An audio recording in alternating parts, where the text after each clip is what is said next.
Buenas tardes a todas y a todos.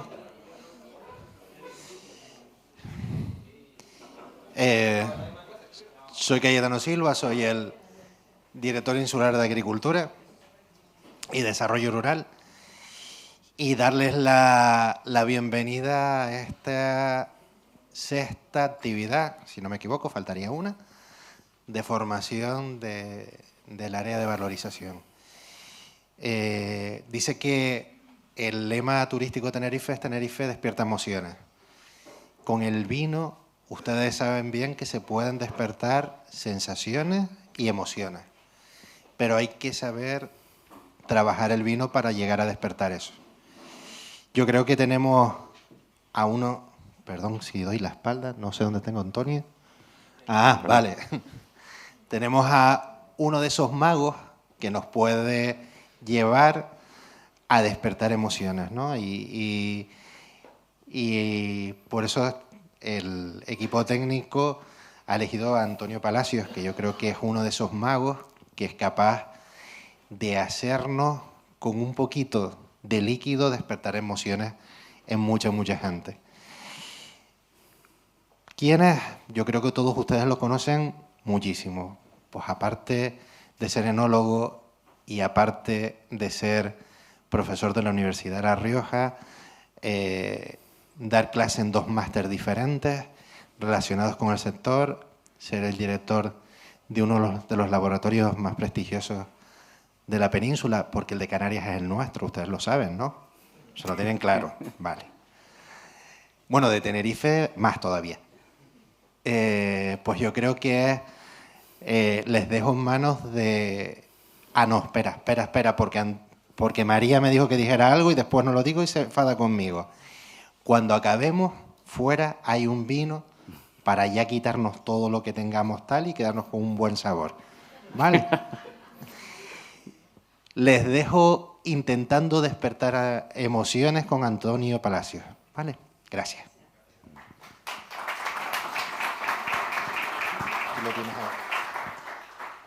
¿Alguien necesita un bolígrafo, papel?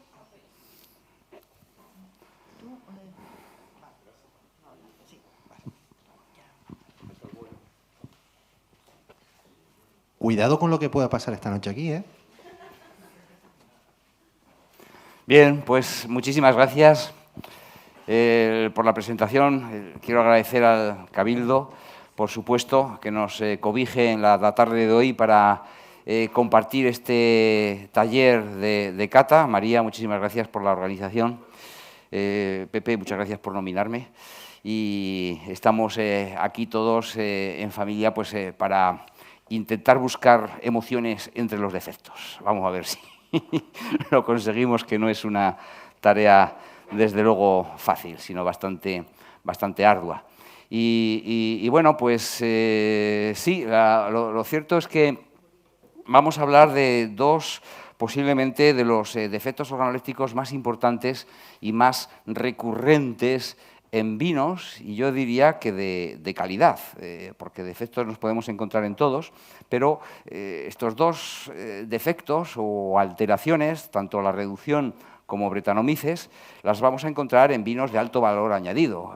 Reducción porque tiene que ver mucho con lo que Pepe nos ha explicado y que, evidentemente, pues normalmente cuando vinificamos uvas muy maduras fenólicamente para hacer vinos de alto standing, vinos de alto precio, pues normalmente la propia madurez de la uva consume el nitrógeno fácilmente asimilable, con lo cual es más fácil que después aparezcan los aromas de reducción. Y lo mismo ocurriría con Brettanomyces, porque está bastante asociada a la madera. Si es madera, si son barricas, si son tinas, pues también estamos hablando de un esfuerzo y, por lo tanto, de vinos de más precio, vinos más icónicos y donde puede aparecer Brettanomyces. Veremos algunos datos que efectivamente así lo demuestran, con lo cual yo creo que, aunque sean defectos, merece la pena el esfuerzo, ¿no? Merece la pena que tratemos de precisamente discutir sobre ellos. Respecto al contexto de ambos problemas, como os decía, tanto la presencia de compuestos azufrados como de etilfenoles, hablando ya de los metabolitos, pues efectivamente ocurre en este tipo de vinos.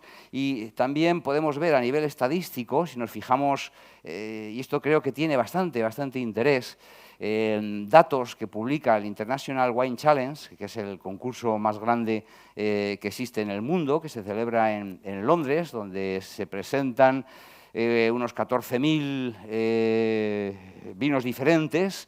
Las estadísticas dicen que entre las muestras rechazadas por defecto en cata a ciegas, aproximadamente un 29 lo hacen por estar reducidos o con presencias perceptibles de compuestos azufrados. Y un 10% lo hacen por presencia de bretanomices o etilfenoles. O sea, estamos hablando de un 40% de las muestras rechazadas en un concurso. Y esto es importante porque, claro, se trata de una cata a ciegas, donde lo único que importa es la calidad del vino. La historia, el paisaje, la marca, la imagen, todo aquello fuera de la botella, las características o las propiedades extrínsecas que a veces pueden vestir, disimular, ocultar, tapar. Los defectos no entran en juego, por lo tanto los vinos caen por sí mismos debido a la presencia de estos defectos. Decir que los tratamientos muchas veces pues, o no son posibles porque es demasiado tarde, porque el problema ya es bastante evidente, o son bastante erosivos respecto a las cualidades organolépticas del vino. Por eso es bastante importante las técnicas preventivas, ¿no? Saber cómo vinificar de acuerdo para que esto no suceda, poniendo los medios suficientes. Y lo cierto es que si aparecen, la vida comercial se ve bastante acortada, por lo tanto, podríamos hablar incluso de marcadores de longevidad, porque los compuestos azufrados van a hacer que la vida sea mucho más corta del vino y los etilfenoles pues ya nacen con una mutilación o, desde luego, con un problema evidente. Y debido a que los tratamientos curativos, pues a veces hablaremos, sobre todo en el caso de bretanomices, para completar un poquito la charla de Pepe. Bueno, estas son las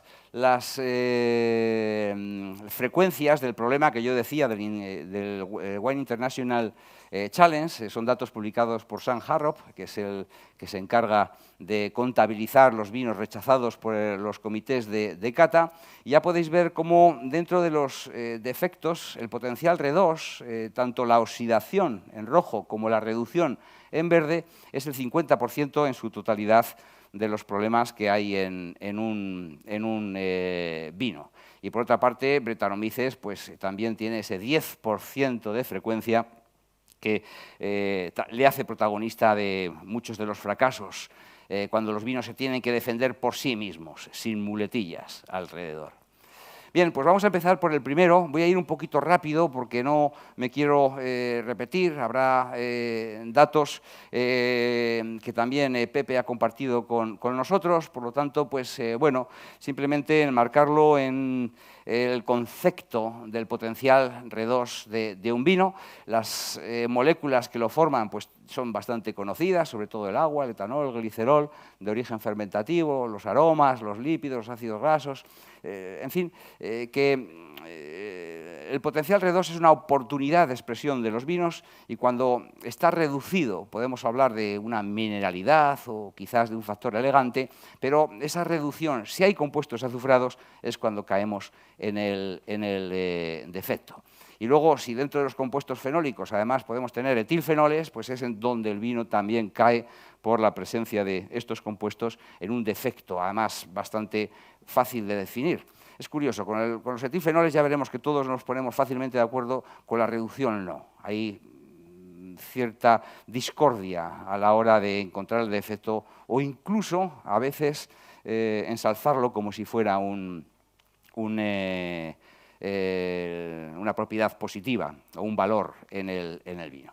Así que sí, el potencial R2, cuando no hay defectos, yo diría que es el yin y el yang. Es una oportunidad para que el vino se exprese de diferente forma con la misma composición química. Eso sí, si hay defectos, todo se nos cae y ya no es ni el yin ni el yang, sino que es el vino que podemos caracterizarlo por no cumplir con esa expectativa de placer que debe tener un vino en el momento del consumo. Respecto a los compuestos azufrados, hay muchos, después los pasaremos un poquito más específicamente. Deciros que, como explicaba Pepe, los hay muy negativos, todos estos, excepto los tioles, que son los que dan aromas varietales en ciertas variedades como el Sauvignon Blanc. El origen pues pueden ser enzimáticos, no enzimáticos, fotoquímicos, pero de todo esto ya nos ha hablado Pepe, por lo tanto no voy a repetirlo.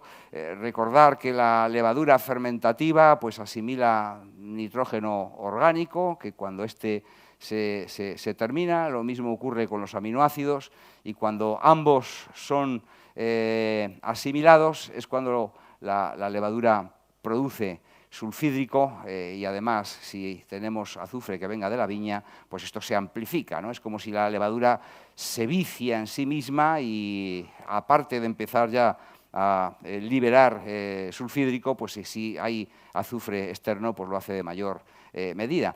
Pero hay un cierto factor de perversión, ¿no? en todo esto por parte de la levadura, porque lo cierto es que la levadura va traduciendo los aminoácidos que se encuentra en la uva, en el mosto, en todo lo que conocemos por aromas varietales, de tal forma que es como si la levadura leyese ese código de precursores aromáticos muy inodoros, porque los aminoácidos no huelen, pero gracias a estos, transformados por la fermentación, va a liberar precursores, aromas que nos permiten reconocer la variedad.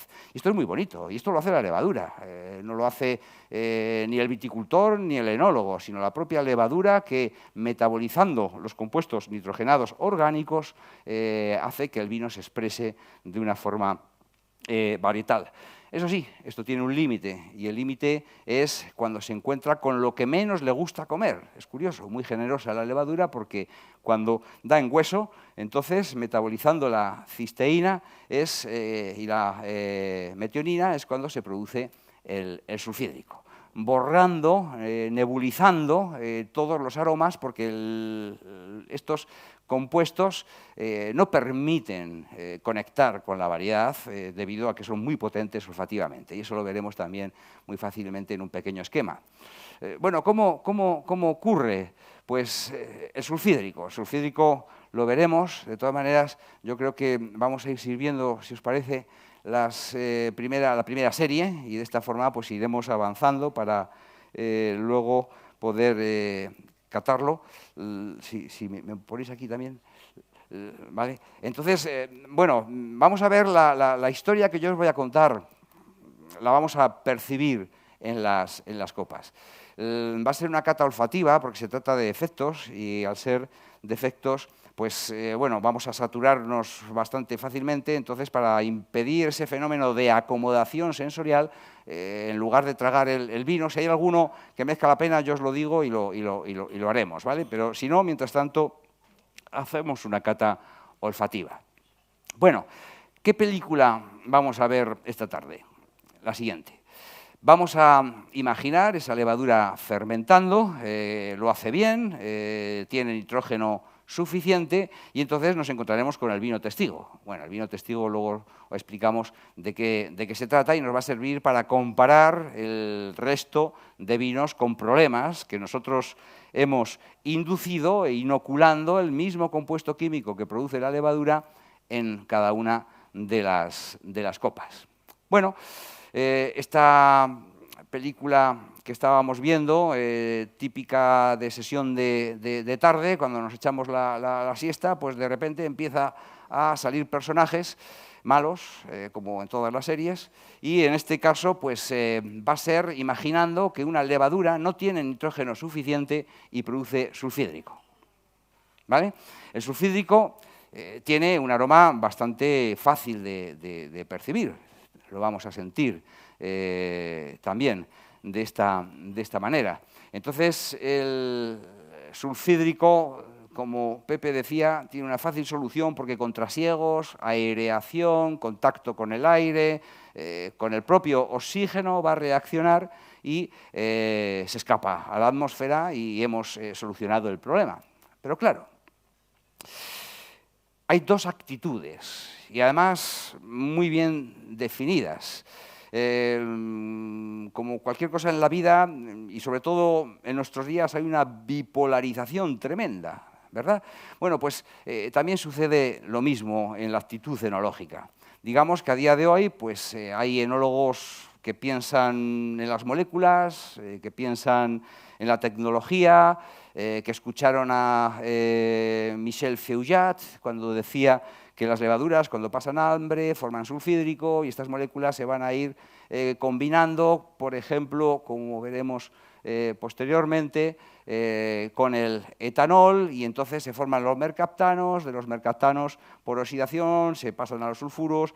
Bueno, digamos que los enólogos más académicos dicen, ah, sí, esto sucede, por lo tanto voy a intervenir. Y esta intervención supone airear, trasegar y eliminar el sulfídrico porque puede ser una fuente de problemas.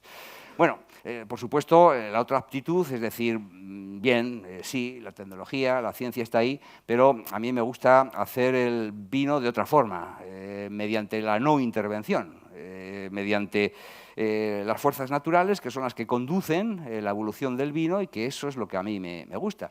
Bueno, eso es una actitud. Esa aptitud, entonces, puede conllevar a precisamente la fijación y la formación de mercaptanos. Estos mercaptanos, después, con el oxígeno, pues la barrica, los trasiegos del vino, conduciéndolo poco a poco hacia la botella, van a hacer que se conviertan en sulfuros y disulfuros.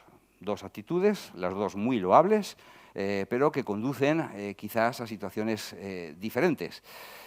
Pongo aquí los umbrales de detección y los descriptores que tienen cada uno de los compuestos, pero solamente me gustaría fijar cómo los sulfuros y los mercaptanos tienen umbrales pues, de 30, 40, 45 microgramos litro, pero luego pasamos a los sulfuros, disulfuros y los tioles que tienen ya umbrales mucho más bajos. ¿Qué significa?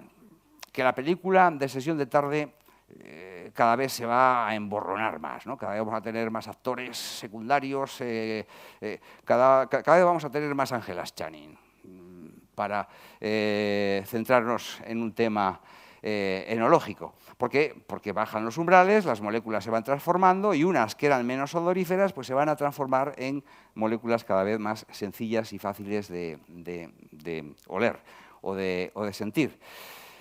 Bien, entramos en otro concepto, la levadura feliz y la levadura que pasa a hombruna, ¿no? De nuevo podemos hablar de esa levadura que tiene una vida holgada y que finalmente no va a dar ningún tipo de problema, y esa levadura que quizás pues, tenga ciertas dificultades nutricionales y si no se la atiende, pues finalmente en su autólisis, en su muerte, va a liberar una serie de compuestos, entre ellos algunos muy azufrados y que se van a transformar en los dimetilsulfuros y en los compuestos azufrados que vamos a ir viendo posteriormente. Por lo tanto, esas características que pensábamos a priori con una crianza sobre Elías, que es para lo que se hace la crianza sobre Elías, ¿no? Pues para obtener precursores positivos de miel, de tostado, de frutos secos, de especie, todo lo que nos da esa complejidad de bollería, pastelería, pues al final se va a convertir en un problema. Problema que tiene importancia, ¿no? Os voy a mostrar dos ejemplos. El potencial dimetilsulfuro.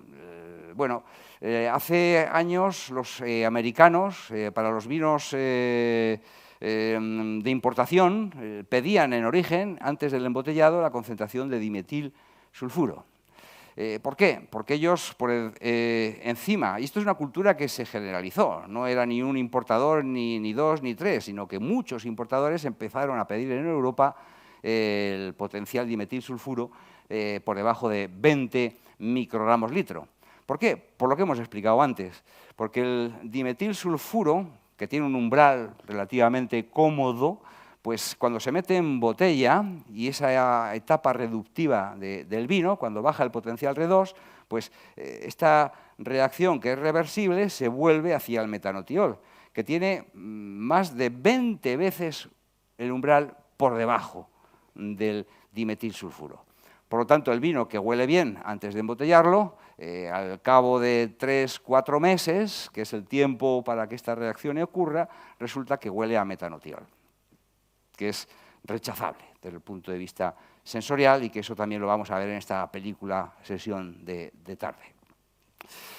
Otro ejemplo, también como marcador se empieza a utilizar el tioacetato. El tioacetato es un compuesto que sí tiene su impacto en concentraciones altas, pero que en transportes lejanos y sobre todo de mucho estrés, digamos transoceánicos o incluso cuando debemos pasar el Ecuador en un barco después de un mes, temperaturas altas, cambiantes, una cinética bastante evidente por el tránsito y por el viaje, resulta que el tioacetato en esta hidrólisis de altas temperaturas, 40, 35, 40 grados, se hidroliza y se transforma en metanotiol. Otra vez terminamos con el malo de la película, porque efectivamente tiene un umbral bastante bajo.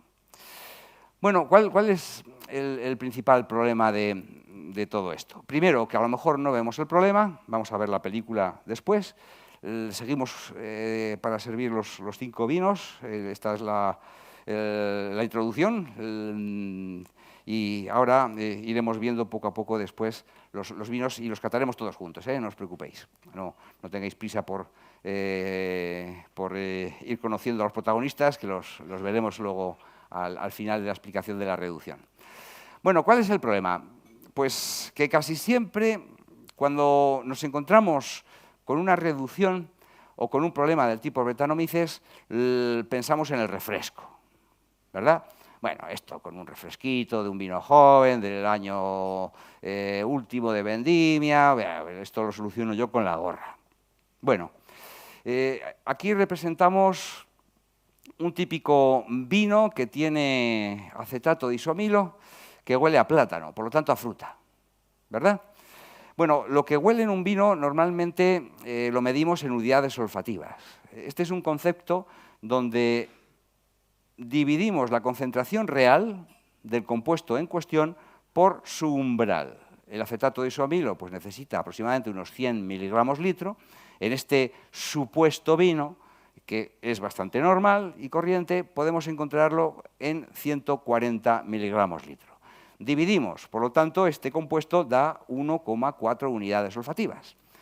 Teóricamente, este vino debería oler a fruta, banana, plátano, Beaujolais, vino joven, maceración carbónica, ¿verdad? Sin embargo, este vino tiene sulfídrico, tiene mercaptoetanol y tiene dietilsulfuro. Y no huele a plátano. No lo entendemos. Si hemos representado aquí estos compuestos, ¿cómo no vamos a oler este rascacielos?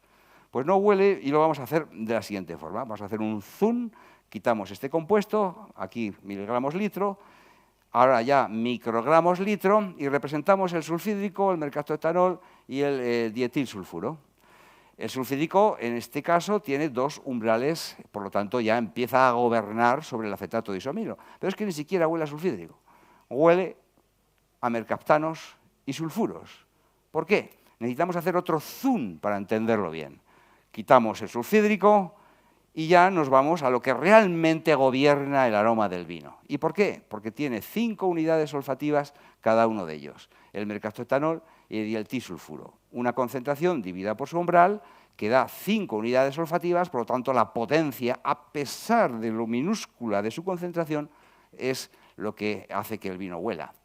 Lo peor de todo esto es que si queremos domar estos aromas necesitamos 5 veces el volumen del vino que queremos curar para someterlo a su umbral. Por lo tanto, los refrescos son muy importantes, muy voluminosos, y si no, lo que vamos a hacer es sacrificar parte del vino fresco por el vino bueno. Bien, respecto a la parte de los tioles, pues sin repetir lo que os explicaba Pepe, deciros que efectivamente hemos hablado de los malos de la película, pero también tenemos los bondadosos, ¿no? Y que estos son los tioles, que ciertas variedades tiólicas nos dan aromas de fruta tropical, de fruta de la pasión, de boj, bueno, aromas que agradan o ayudan a definir la variedad. Y que, por completar un poquito, pues también hablaros del glutatión, que es un protector natural y que evita precisamente la reducción de los vinos, pero no sirve para evitar los problemas de los compuestos azufrados o la reducción del vino. Sin más, deciros que lo hace en base a sacrificarse él mismo.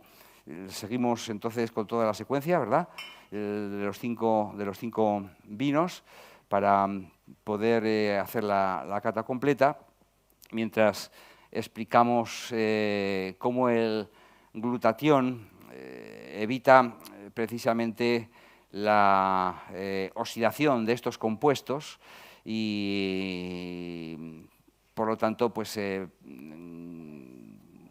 hace que la varietalidad del vino, cuando tienen tioles, pues sea bastante más duradera, ¿no? Este es un ejemplo bastante bueno, como el mismo vino con glutatión y sin glutatión, el potencial redox es más bajo y hace que los compuestos tiólicos varietales se mantengan sin desnaturalizar. Por lo tanto, pues el vino dura más a nivel varietal. Pero bueno, vamos a encender la tele, vamos a ver cómo sucede esta película, y para ello pues vamos a coger el primer vino que nos han servido mientras vamos disfrutando, entre comillas, de la serie completa, ¿vale? Bueno, entonces cogemos el testigo. El testigo debería valernos supuestamente para comparar el resto de vinos. Esto es como sucedería con la película de Final Feliz. Vamos a ver si esto termina bien o termina mal. El testigo, pues bueno, es un vino local, se trata de un listán negro con negramol. Y después lo que hemos hecho es inocular los malos de la película, que iremos viendo posteriormente y que iremos explicando para que veáis hasta dónde podemos llegar. Bueno, no sé si he llegado un poquito obsesionado y noto algo raro en este vino, prefiero que me lo digáis vosotros, o quizás yo soy el que está equivocado. Hay algo raro, está bien el vino, lo reconocéis como algo propio, es el terroir indiscutible. Yo creo que no, porque si no veis nada raro, yo prefiero permanecer callado. ¿Nada? ¿Nadie? Dígame usted cuál. Yo no pienso hablar mientras usted no lo haga.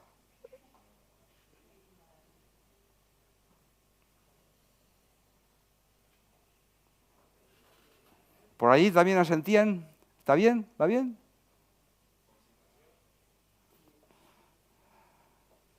¿Va bien?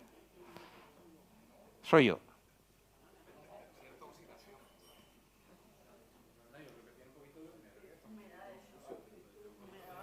Humedades. A ver si vamos a sacarle lo que no hay.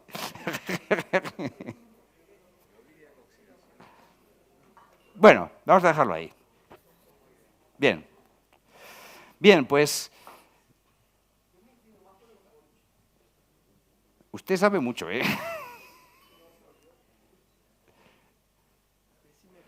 Sí, el corcho.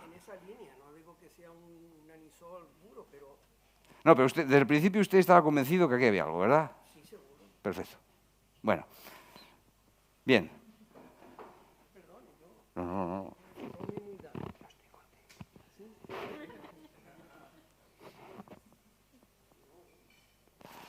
Bien, pues vamos a hacerlo porque realmente la función que tiene este vino testigo es que sirva de punto cero, de kilómetro cero, y como si fuese la película normal después de comer que nos deja dormidos, echamos la siesta y no pasa nada, ¿vale? Bueno, lo vamos a probar en boca porque uno de los vinos también me gustaría que lo compararais cómo es en boca. Tenéis escupideras, ¿vale? Con lo cual, pues bueno, podemos probar en boca.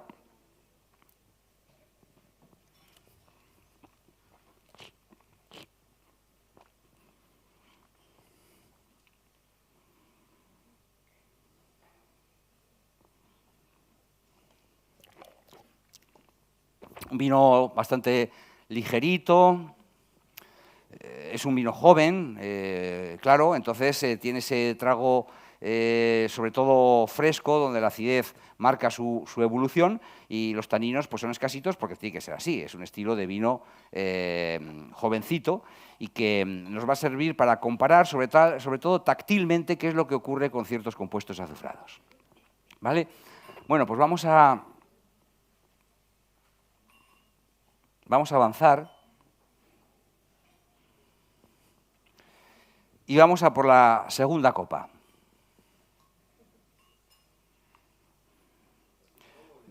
Solo oler. Y en este caso os aconsejo que con una vez vale. ¿Vale? Bueno, aquí tenemos al Ángel Achalín, ¿verdad? Tenemos el sulfídrico, que todos conocemos y que es muy fácil reconocer porque es ese aroma típico de huevo duro, de huevo podrido, de bomba fétida, que normalmente surge cuando hay mucho azufre, la levadura en fermentación, sobre todo al final de la misma, se queda sin nutrientes, se queda sin nitrógeno asimilable y entonces se empieza a escupir y liberar sulfídrico.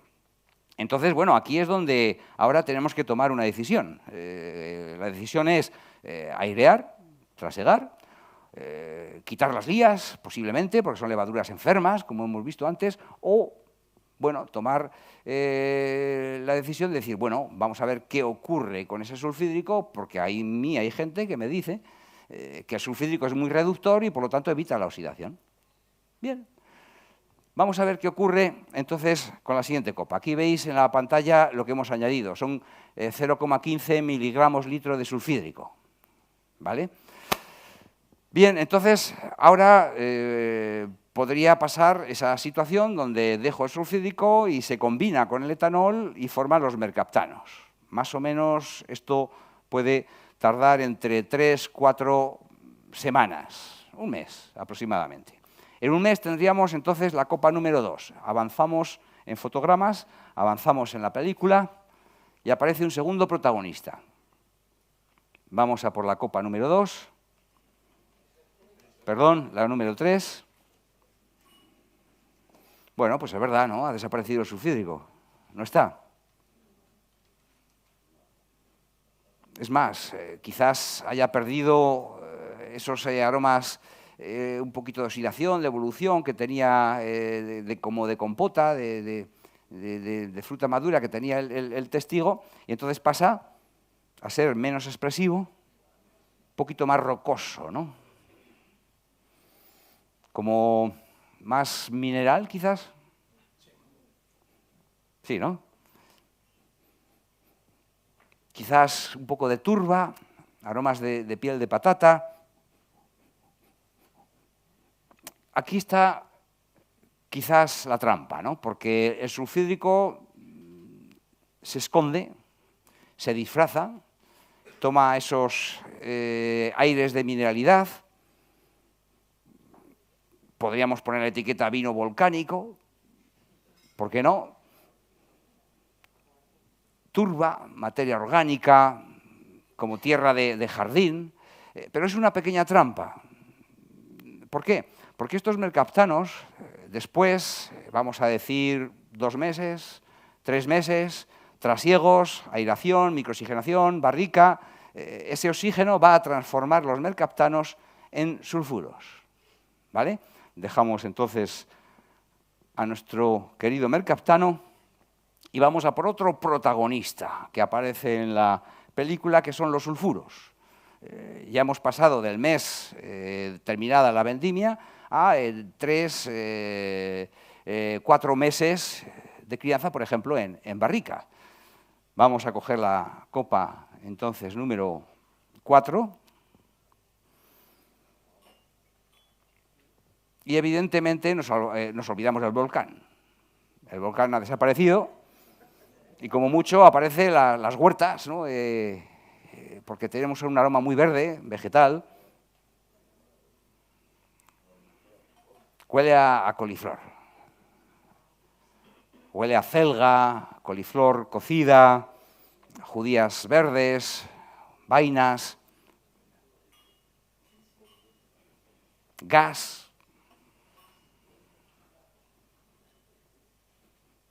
Poquito pues como escape de gas, ¿verdad? Bueno, claro, el dimetilsulfuro, cuando hablamos, huele a butano. No, el butano no huele. Lo que huele es el dimetilsulfuro que se le pone al butano para que cuando hay un escape salgamos todos corriendo, ¿vale? Bueno, pues sí, evidentemente esos 3 o 4 meses de oxidación ya nos devuelven a la realidad y vemos que el vino volcánico ya no lo es. Ahora se trata de un vino reducido, azufrado, con compuestos que evidentemente ya no son positivos. Pero es que todavía podemos empeorarlo mucho más, que es pensar, bueno, evidentemente no es lo que yo pensaba, no es el vino mineral que yo pensaba, pero bueno, como el consumidor no tiene ni idea, lo meto en la botella y como me llamo Marqués de no sé qué, y ahí me pongo anuncios muy caros y saco 98 puntos Parker como mínimo, a ver quién me va a poner a mí a parir. Bueno, pues entonces, ¿cómo termina la película? Vamos a ver cómo termina la película porque estos sulfuros, con más oxígeno todavía, se transforman en los tioles, ¿vale? Bueno, aquí están el mercaptano con 40 microgramos litro. Aquí tenemos el sulfuro de etilo, que es el que tenía en la cuarta copa, con 5 miligramos litro. Fijaros cómo vamos cayendo en picado. Por eso los americanos a veces pensamos que son tontos, pero no lo son. Ellos analizan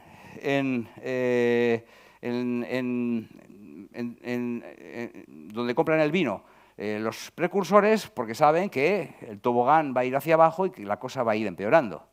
Bueno, pues entonces vamos finalmente, cuando los sulfuros se meten en botella, el potencial R2 baja de nuevo y entonces nos encontramos con la situación de la última copa, la copa número 5, que es el carácter aliáceo. Aroma de ajo, agua de espárragos, ajo, cebolla y aromas bastante desagradables. Claro, aquí tenemos unas concentraciones por encima del umbral para percibirlo. Puede haber situaciones quizás más escondidas, un poquito más disimuladas, pero estos compuestos huelen igual en cualquier vino. ¿Vale? Entonces ya, desde luego, la mineralidad desaparece. Esto a nivel de olfativo. Ahora vamos a hacer un pequeño ejercicio, muy sencillito. Cogemos la tercera copa, que es la del mercaptano, ¿vale? La realidad, claro, aquí está fotograma a fotograma, pero la realidad es que la cosa va cambiando poco a poco. Por lo tanto, si queréis, podéis echar un poquito de la copa número 4 y un poquito de la copa número 5. Esto es una situación bastante realística de lo que sería un vino reducido en un estadio medio, a sus 4 meses de nacimiento, por ejemplo. Y lo que quiero es que ahora os fijéis en boca cómo cambia el tacto del tanino.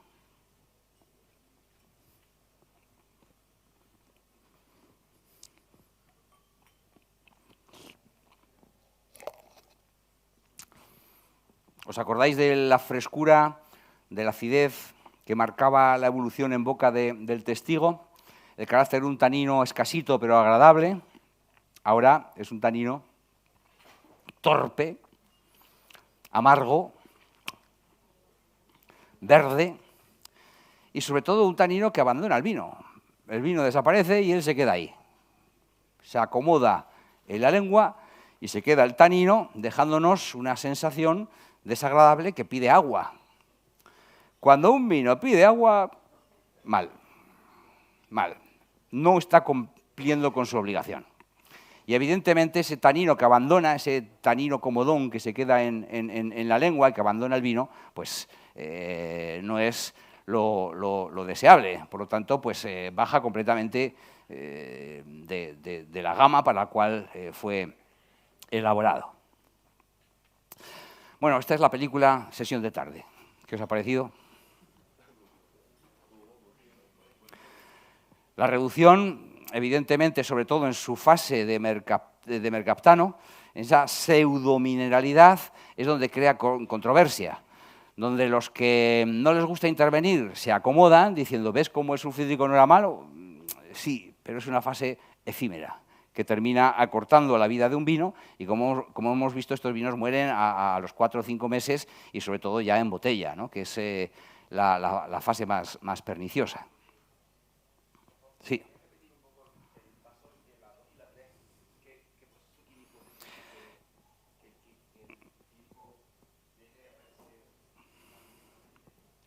Sí, bueno, el sulfídrico es una molécula muy reactiva y muy volátil, y además que tiene unos umbrales que se notan enseguida. Y entonces, voy a volver aquí un momentito y así te lo puedo explicar. Precisamente es cuando el sulfídrico, si no trasegamos y no lo movemos, lo que puede ocurrir... ¿Qué me había preguntado? Te he perdido. Joder, es que con esta fila tan larga. Entonces, claro, si no lo aireamos, el vino, finalmente se va a combinar con lo primero que pilla, y eso es el etanol. Entonces, el etanol más sulfídrico es mercaptoetanol. Simplemente el SH2, con una de las valencias, se une a la estructura carbonada del etanol y forma el mercaptoetanol. Y este mercaptoetanol ya no huele, baja el impacto de sulfídrico, cambia su olor porque huele a tubérculo, a trufa, un poquito, a cerilla, fósforo, y ese aroma que puede disfrazarse de una pseudomineralidad hace que el problema pase desapercibido. Una fase de camuflaje.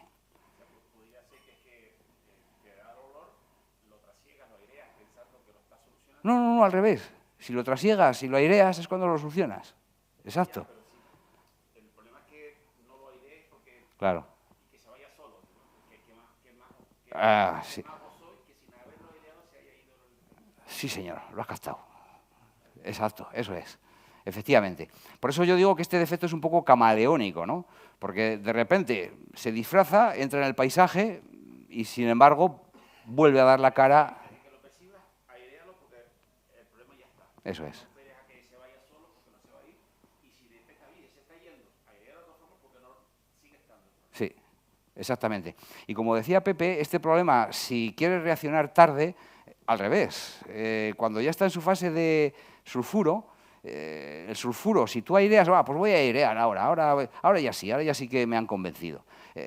Al revés, porque claro, el sulfuro con oxígeno pasa a disulfuro, y de sulfuro en botella pasa a los tioles. Entonces, o aireas cuando corresponde, que es en la fase sulfídrico mercaptoetanol, o si no, después ya es con cobre, ya son soluciones más bien torpes.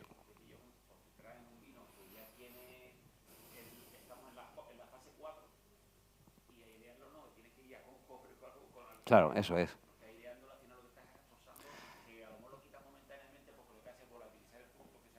Eso es. Claro. Eso es. Y si es cobre, tiene que ser cobre quelado. Cobre quelado, pues hay muchos productos que pueden ser quelado con paredes de levadura, con taninos, porque el cobre libre, el sulfato de cobre, el citrato de cobre, las sales de cobre, por eso a mí me gusta llamarlo camaleónico, porque el cobre, dice, ah, mira, qué mago soy, otra vez. No fui mago antes, pero ahora finalmente soluciona el problema. No, es reversible. Es reversible, porque el cobre, con el tiempo, al mes, lo vuelve a liberar. Y dice, vaya, da de nuevo la cara. Entonces, el tema preventivo para esto es fundamental. A usted. Bien, pues vamos entonces a por el segundo problema, que es el de Brettanomyces. Mientras tanto, vamos a vaciar las copas en las escupideras y con el agua hacemos un lavado de las copas porque tenemos una segunda serie. ¿Vale? El testigo, tirarlo también.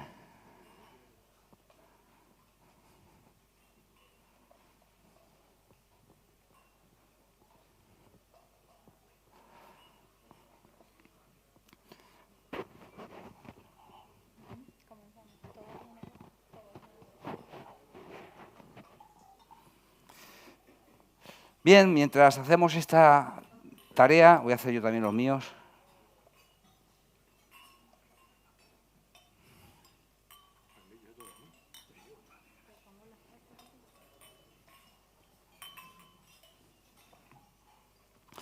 Vamos a cambiar completamente de tema, eso sí, vamos a seguir viendo un problema también recurrente en vinos de calidad, de alto valor añadido, que normalmente tienen crianza en madera, contacto con madera, bien sea en barrica o en fudres, en toneles, y que es el caso de Brettanomyces. No tiene por qué ser algo exclusivo de la crianza en madera, puede ocurrir en vinos jóvenes, porque la contaminación es posible entre la fermentación alcohólica y la maloláctica, o sea que tampoco nos podemos fiar que esto no vaya a ocurrir en vinos jóvenes porque en absoluto. Es importante que le dais un poquito de agua,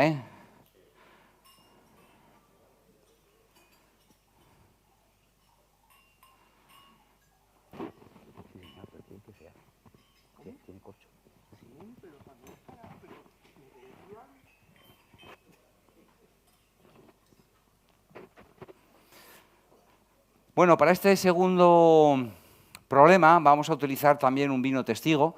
Este vino testigo tiene un poquito de madera, tiene crianza en barrica. Es un vino bastante parecido al anterior porque está elaborado por la misma bodega, pero con la pretensión de ser un vino envejecido. Por lo tanto, pues notaréis un poquito de frutos secos, un poquito de especia.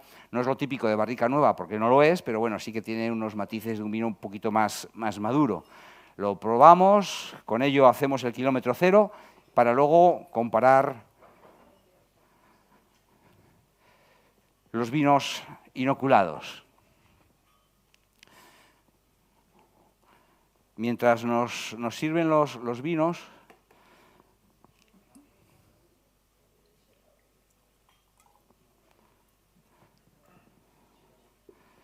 centramos el problema. El escenario es completamente diferente porque no tiene nada que ver con el nitrógeno fácilmente asimilable, ni Saccharomyces cerevisiae, ni la levadura fermentativa, sino que aquí vamos a hablar de una prima hermana de Saccharomyces, pero que es Brettanomyces.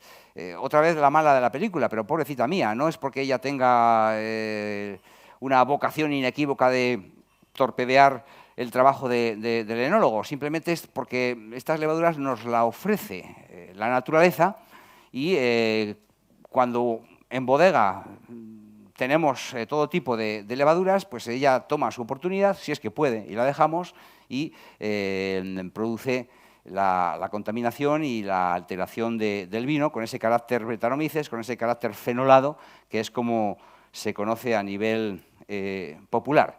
Lo cierto es que esta levadura, a medida que ha subido el pH con el cambio climático y a medida que los vinos se utilizan durante su crianza, estadios en barricas, pues este problema ha ido increciendo, ha ido poco a poco cada vez a más. Cada vez tenemos pHs más altos, uvas más maduras, el etanol le sirve de estimulante, el grado alcohólico que ha subido pues hace que el problema también aumente, se hace mucha crianza sobre lías, derivados de madera, la celobiosa de la barrica, es un nutriente, es un azúcar que ella es capaz de asimilar, así que si antes había Brettanomyces, a día de hoy hay quizás más Brettanomyces. Menos sulfuroso, toda la cultura de la no intervención, bueno, pues todo esto hace que realmente podamos tener una mayor frecuencia del problema.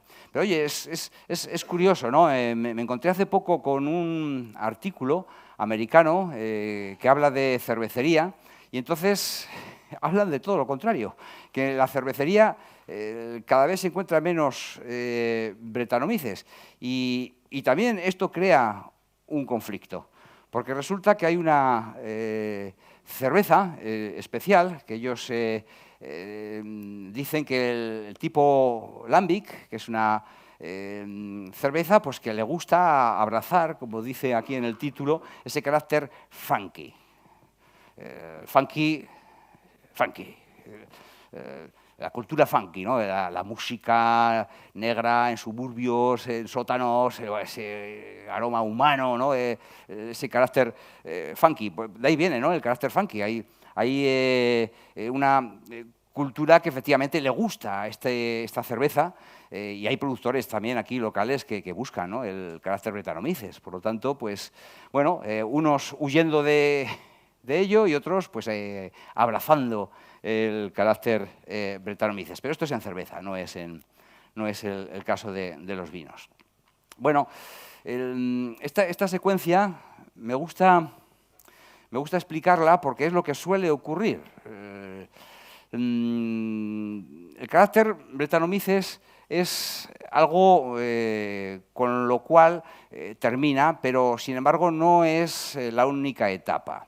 Cuando tenemos un problema de Brettanomyces, lo primero que sentimos es que perdemos la fruta. Un vino que nace hiperafrutado y que en pocos días, en poco tiempo, en pocas semanas, si queréis, de repente ha perdido la fruta y se vuelve en un vino anodino. ¿Por qué? Porque la primera expresión de Brettanomyces son actividades enzimáticas esterasas. O sea, rompen los ésteres, el vino es menos afrutado. El vino se apaga, como si apagase la luz poco a poco. Oye, al poco tiempo empieza a subir la volátil. Y digo, esperad, es que me pasa de todo. Bueno, pues es que la volátil es producida también por Brettanomyces, de una forma silenciosa. Todavía es completamente invisible. Y luego ya, a los meses, pocos o muchos, depende de la cepa y del crecimiento de la población de Brettanomyces, aparecen los etilfenoles. Finalmente, los aromas de cuero, los aromas animales de los cuales pues, podremos hablar. Y ahora con la cultura de los vinos sin sulfuroso y normalmente pues, sin filtrar, resulta que Brettanomyces se puede encontrar en el viaje con bacterias lácticas. Y entonces aparece el gusto a ratón. ¿Habéis oído hablar de él, verdad? El gusto a ratón. Bueno, el gusto a ratón es un problema derivado de la presencia de Brettanomyces y de bacterias lácticas. También os explicaré un poquito algo de ello, pero que está bastante relacionado. Brettanomyces, etilfenoles y el gusto a ratón. Bien, esta es la secuencia, pero que la acabo de explicar. El problema de Brettanomyces no es solamente de la levadura, es un poquito confuso. Hay levaduras que no son Brettanomyces y que también producen los etilfenoles, o sea que tampoco es algo sencillito. Y también me gustaría explicaros, pero con los vinos delante, cuál es el papel del isovalérico, que quizás nos dé un cierto debate, ¿no? Para hablar de Brettanomyces. Pero bueno, a mí me gusta más explicarlo con las copas delante, porque de esta forma es quizás bastante más fácil, no solamente de entender, sino quedarse con el concepto. Principalmente porque el isovalérico, a priori, pues se le achaca la producción a Brettanomyces, cuando en realidad quizás sean las bacterias lácticas. Pero bueno, luego lo explicamos. Cosas interesantes es cuando se habla de los umbrales, ¿no? Todo el mundo, y hay un montón de publicaciones, dicen que los etilfenoles, cuando suman una concentración de unos 470, incluso alguno dice 475 microgramos litro, es el umbral de detección. Bueno, yo siempre dudo mucho de los umbrales de detección, porque esto no es matemáticas pura. La verdad. Ya habéis visto que son las unidades olfativas las que realmente pueden marcar el equilibrio olfativo de un vino, pero también su propia naturaleza o matriz química. Este es un estudio australiano muy potente, porque caracterizaron el carácter de Brettanomyces no con profesionales, sino con consumidores. Entonces, encuestaron en cata, en pruebas, a unos 280 consumidores cualificados, eso sí, conocedores del producto, para saber los umbrales. Entonces, en cata a ciegas, triangular, les iban inoculando etilfenoles, pero en 3 tipos de vinos diferentes. Era un vino neutro, o sea, más o menos limpio, sin mucho aroma, poco expresivo. En un vino prematuro vegetal, con características de piracinas, de hierba, pues raspón, el típico vino modernillo, ¿no? de nuestros días, se lleva más lo verde que lo sobremaduro a día de hoy. Y luego, pues un vino con barrica, con un aroma típico de vainilla, crianza, ¿vale? Bueno, pues lo genérico fue que el vino neutro es el que tiene el umbral más bajo, fácil de entender. El carácter vegetal lo disimula, por lo tanto, pues el raspón puede ser algo interesante porque disimula el carácter de etilfenol, y sobre todo los vinos de crianza hace que el umbral del etilfenol y del etilguayacol, perdón, y del etilfenol suban. Pero donde más se nota es en la suma de todos ellos. O sea, el carácter de un vino neutro a nivel de consumidor lo situaron en unos 700 microgramos litros, 750. Todos los enólogos dicen que su umbral está entre 500, un poquito más bajo, también me lo creo, ¿por qué no? Pero fijaros cómo un raspón o un carácter verde sube el umbral y la madera lo sube mucho más, incluso casi 3 veces más el umbral publicado científicamente.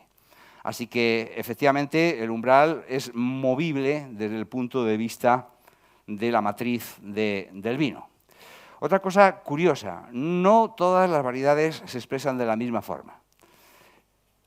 En Tempranillo tiene, porque su constitución polifenólica así lo define, mayor proporción de etilfenol frente a etilguayacol. Por lo tanto, el etilfenol, los aromas de cuero van a ser mucho más potentes. Esto lo vamos a ver en la cata. Mientras que el Cabernet Sauvignon tiene mucho menos etilfenol comparado con Tempranillo, mientras que sí sube el etilguayacol. Aquí lo que demostramos, aquí lo que mostramos son los precursores, ¿no? Los precursores cumarílicos, que son los precursores que finalmente van a dar los etilfenoles. La constitución de un Tempranillo y de un Cabernet Sauvignon es diferente, por eso la proporción del etilguayacol es bastante mayor en Cabernet Sauvignon que en Tempranillo. A lo que nos ocupa. Un Tempranillo, un Listán negro, son variedades más débiles frente al carácter Brett porque van a tener más etilfenol. Una Garnacha, un Cabernet Sauvignon, un Monastrell van a ser más potentes, más fuertes, se van a defender mejor del carácter Brett porque el etilguayacol es superior, no es superior, es superior que el tempranillo, que las otras variedades, pero es más alto en proporción al etilfenol. Por lo tanto, es más disimulable. Podemos tener Brettanomyces en poblaciones de 10 elevado a 6 y un Cabernet de Burdeos se va a notar mucho menos que un tempranillo de Rioja, con la misma población y más o menos con la misma concentración sumatoria de ambos etilfenoles. Por eso el carácter varietal es importante. Y quizás por eso es más fácil encontrar Brettanomyces en Rioja que en Cataluña, por poner un ejemplo. ¿Qué pasa? Que en Cataluña las variedades son más del tipo Cabernet Sauvignon, se disimulan bastante mal. El Ul de Yevre, ¿no?, que es el tempranillo, en Cataluña, pues tiene efectivamente el mismo problema que el tempranillo riojano, pero por eso en Rioja se han puesto mucho las pilas. Y por eso en Rioja, a mí esto me gusta llamarlo la guerra silenciosa. Muchas de las técnicas que veremos luego las están aplicando porque no quieren que allí se reconozca que hay un problema de Brettanomyces porque ha dejado de forma importante de serlo. Y os voy a mostrar algún estudio interesante en ese respecto. La cepa de levadura también cambia la proporción de etilfenol y etilguayacol, cambia la virulencia. Aquí veis también como la cepa de levadura, hay una cepa muy metabólicamente virulenta que sube los etilfenoles en concentraciones muy elevadas y rápido, y otras cepas que apenas lo hacen. Por lo tanto, el efecto cepa también tiene su importancia. Y finalmente, la bacteria láctica y el isovalérico. Pero si me permitís, esta diapositiva la voy a explicar después con los vinos, con lo cual pues me lo salto. Respecto al gusto a ratón, bueno, está bastante bien definido. El gusto a ratón pues, se debe a la presencia de Brettanomyces y bacterias lácticas del tipo Lactobacillus. Estas bacterias lácticas, junto con Brettanomyces, producen unos compuestos que son unas piridinas que nos dan el típico gusto a ratón. Juntamos levaduras y bacterias lácticas, Brettanomyces y Lactobacillus, y producen este metabolismo que es conjunto, está bastante bien conocido. Las bacterias lácticas hacen esta ruta heteroláctica a partir de los azúcares y en concomitancia con las Brettanomyces que transforman aminoácidos onitina y lisina, esta acetilación es la que de forma conjunta conduce a la aparición de las piridinas, que son las causantes del gusto a ratón. Curioso, el gusto a ratón no aparece durante la fermentación alcohólica, suele aparecer un poquito durante la fermentación maloláctica, pero sobre todo en botella. Esto significa que la no filtración, la no estabilización microbiológica del vino una vez va a ser embotellado, o las bajas dosis de sulfuroso pueden favorecer drásticamente el problema, porque se desarrolla sobre todo en botella. ¿Vale? No tengo aquí vinos con gusto a ratón, se me ocurrió en el avión que podíamos haber añadido una copita, pero bueno, así me invitáis otra vez. María. Bueno, os muestro este estudio que yo creo que es bastante relevante.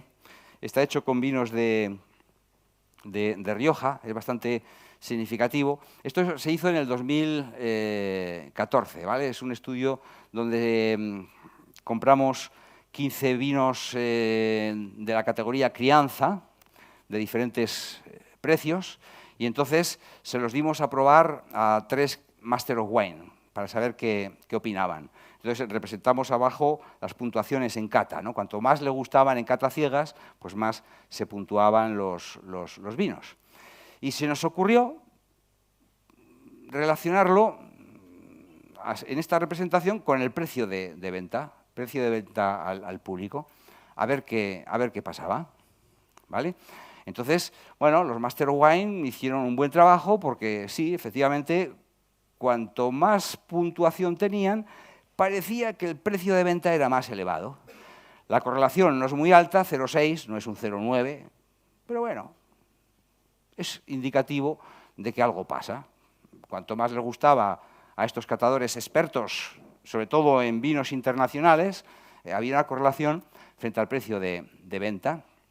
Pero fijaros qué curioso, los mismos vinos, también representando sus puntos en cata, frente a la concentración de etilfenoles, bueno, unidades olfativas, aquí lo que representamos de nuevo es la unidad olfativa, pues, qué curioso, la correlación se nos vuelve al revés. Tampoco es muy elevada, 0,51, pero bueno, una tendencia efectivamente existe, ¿no? Y la vemos muy bien aquí representada. De aquí lo que podemos concluir muy fácilmente es que los vinos, para que tengan una alta puntuación por estos catadores expertos internacionales, necesita una concentración baja de etilfenoles, ¿vale? Sin embargo, podríamos decir en esta situación, en esta y en esta, sobre todo en esta, claro, para tener una baja puntuación, pues parece que sí puede quedar marcado por una alta concentración de etilfenoles. Pero la ausencia de etilfenoles no asegura una alta puntuación, como es lógico.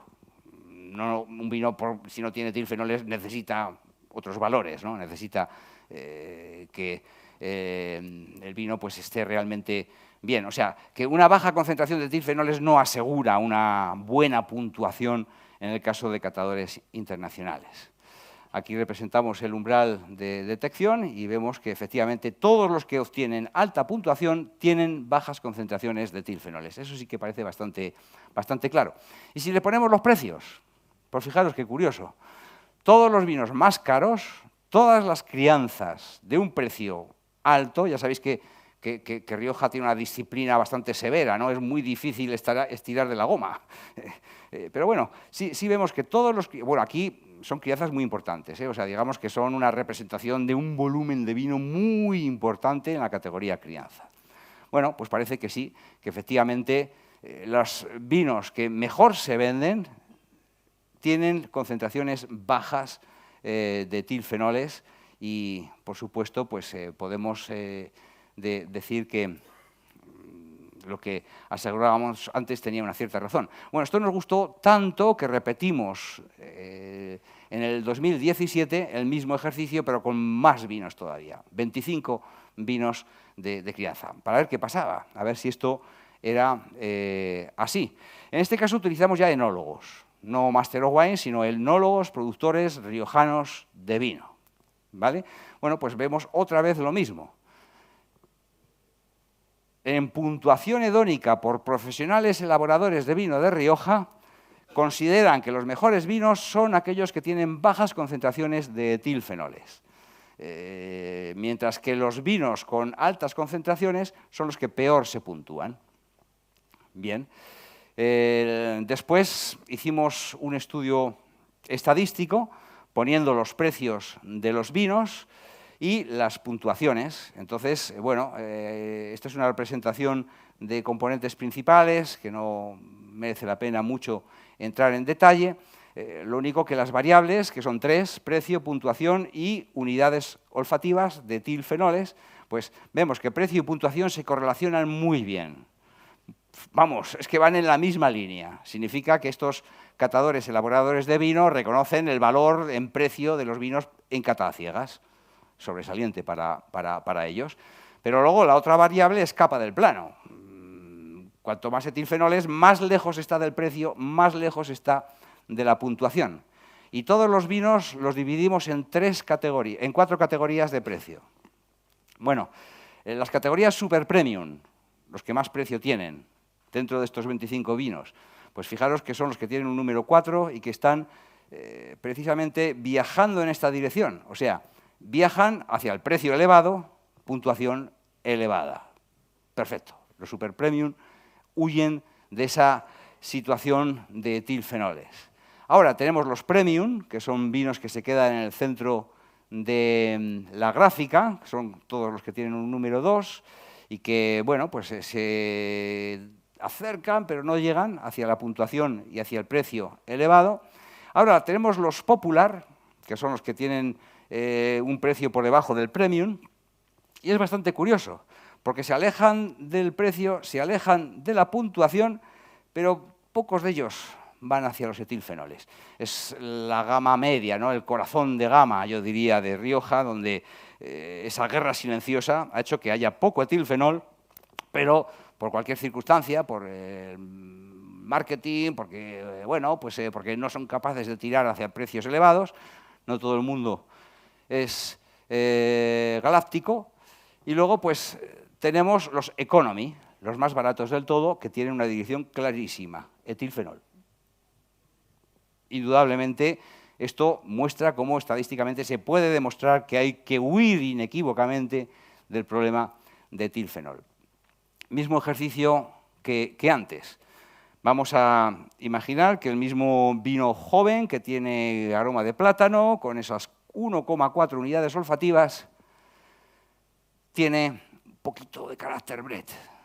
Y entonces decimos, bueno, no importa, vamos a refrescar un 5, un 10, un 15% del vino joven, vamos a intentar disimular el carácter Brettanomyces. ¿Y qué nos ocurre en este vino? Pues en este vino, de la misma forma, no huele a fruta. Maldita sea. A lo que huele es a etilfenol, a los etilfenoles. Así que vamos a hacer un zoom en este lado de la gráfica. Recordamos los miligramos litro y pasamos a microgramos litro. Quitamos el rascacielos y vemos la realidad de nuestro vino. Etilfenol con 6 unidades olfativas, etilguayacol con 4 unidades olfativas, etilfenol y etilguayacol con 8 unidades olfativas. En este caso necesitamos 8 partes del vino joven sin etilfenoles para tapar el problema del etilfenol. Entonces, cuidadito con ese tipo de soluciones rápidas y baratas, porque no es más que tirar del vino joven, porque sacrificamos el vino joven sin solucionar el problema. Bueno, con esta gráfica pues quisiera hablar un poquito de cómo ocurren las cosas en el caso de Brettanomyces. Es un problema muy lento que evoluciona poco a poco. Brettanomyces es una levadura de crecimiento lento y este es un programa, un proyecto que hicimos con una bodega a 2 años. Aquí representamos dos años y en barras representamos el crecimiento de Brettanomyces. ¿Vale? Y en la línea continua representamos la evolución de la concentración media de los etilfenoles de esa bodega, para hacernos una idea. Yo creo que con esto podemos entender bien el problema. ¿Vale? Entonces, bueno, resulta que el Brettanomyces en barras crece poco a poco, pero hay 2 picos de crecimiento. Aquí crece mucho, muy rápido, y aquí crece muy rápido, mucho más rápido que el año anterior. Es primavera. Curioso, ¿verdad? La primavera, la sangre altera, incluso a Brettanomyces. O sea que sí, existe una cierta estacionalidad en el crecimiento, y cuando la primavera empieza es cuando más riesgo tenemos de Brettanomyces. O sea, seguramente cuando más tenemos que vigilar el sulfuroso, cuando más tenemos que vigilar la barrica, los trasiegos, los vinos turbios, sucios, tenemos que ponernos un poquito más nerviosos justo en esa fase para corregir los vinos, hacer rellenos, todo lo que pueda protegernos frente a Brettanomyces. Curiosamente, cuanto más crece Brettanomyces, es cuando menos aumento de etilfenoles hay.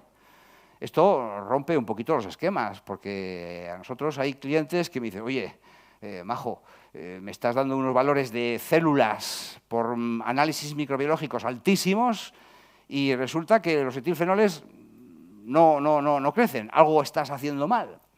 No, es que es muy curioso porque cuanto más crecimiento hay de etilfenoles, fijaros, es cuando mueren las Brettanomyces. 2 hipótesis. Hipótesis 1.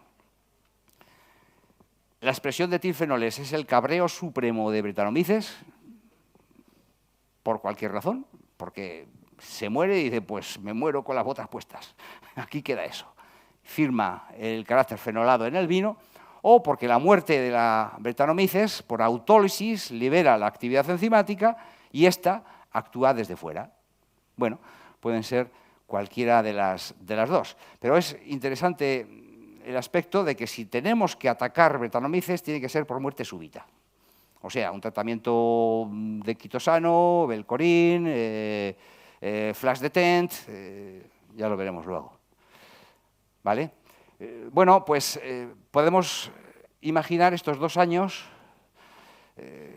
si solamente utilizamos la cata, el análisis sensorial, pues nos vamos a dar cuenta demasiado tarde, a los 2 años, vamos a ver que tenemos etilfenol y cuidado, porque, claro, con este problema que crece tan despacito, lo normal es acomodarte a tu vino, te vas acostumbrado a tu criatura, y nuestro hijo es el más guapo, por lo tanto, pues es difícil que tú te des cuenta cuando estás día a día en la misma bodega. Lo normal es que te lo digan. Lo normal es que alguien diga, oye, ¿y tú no tienes un poquito de...? Por eso hay que contar con muy buenos amigos. Esto es como los cuernos. Normalmente a lo mejor eres el último en enterarte. Por lo tanto, la cata tiene su utilidad, los medios de cultivo analíticamente tienen su utilidad, pero tienen sus limitaciones porque necesitamos ya una población efectiva. La cromatografía de gases pues, nos puede adelantar en el tiempo y los análisis de PCR pues, sutilmente son los que realmente son capaces de llegar cuando la población está presente, pero aunque sea en concentraciones muy bajas, ¿no? Este es un ejemplo bastante interesante de cómo funciona. Pepe habló de las soluciones en nitrógeno asimilable, yo voy a hablar un poquito antes de entrar en la cata de lo que hay frente a Brettanomyces. Las técnicas preventivas siguen siendo lo mejor. Lo que a día de hoy se conoce como bioprotección creo que funciona muy bien. Seguramente pues, os han hablado ya de ello. Significa ocupar el nicho ecológico para evitar que Brettanomyces de crecimiento muy lento tome su oportunidad. Y si esto lo haces bien, pues es menos probable que Brettanomyces aparezca. Esta es la técnica de la coinoculación, ¿no? Que nació en Burdeos, por eso pongo este ejemplo, de una comparación de fermentación maloláctica indígena frente a uno coinoculado para verificar cómo realmente la producción de etilfenol en el coinoculado es bajísima, mientras que en la fermentación maloláctica espontánea y sobre todo después de un tiempo finalizada la alcohólica, pues tiene ya un problema de Brettanomyces. La inoculación es tan sencillo como ocupar ese nicho que deja la naturaleza y que cuando se queda vacío, la naturaleza aborrece. Ella se encarga siempre de ocupar los nichos vacíos.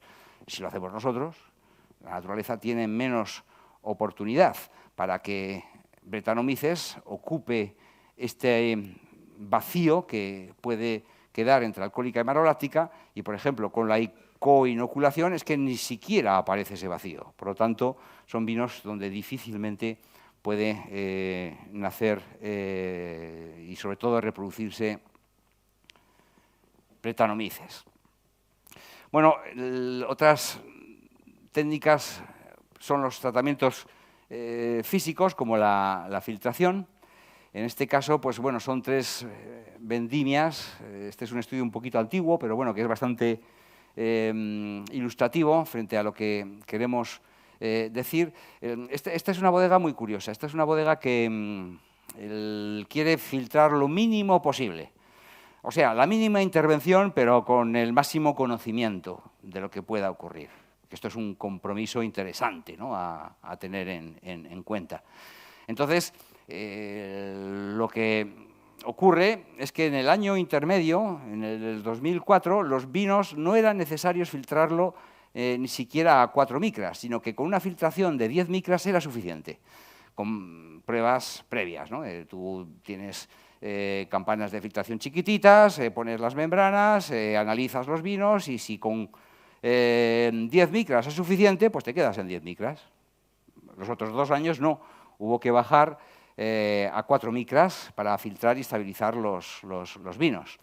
Y luego esto funciona. Si comparábamos la concentración de etilfenol, pues vemos que evidentemente son más bajas que en los años previos. Bueno, igual que el 2005. En el 2005, pues bueno, no debía ser un año bastante problemático. Pero esto, lo interesante es eso, ¿no? El filtrar lo mínimo posible, pero sabiendo que Brettanomyces no se cuela después del filtro que tú pones.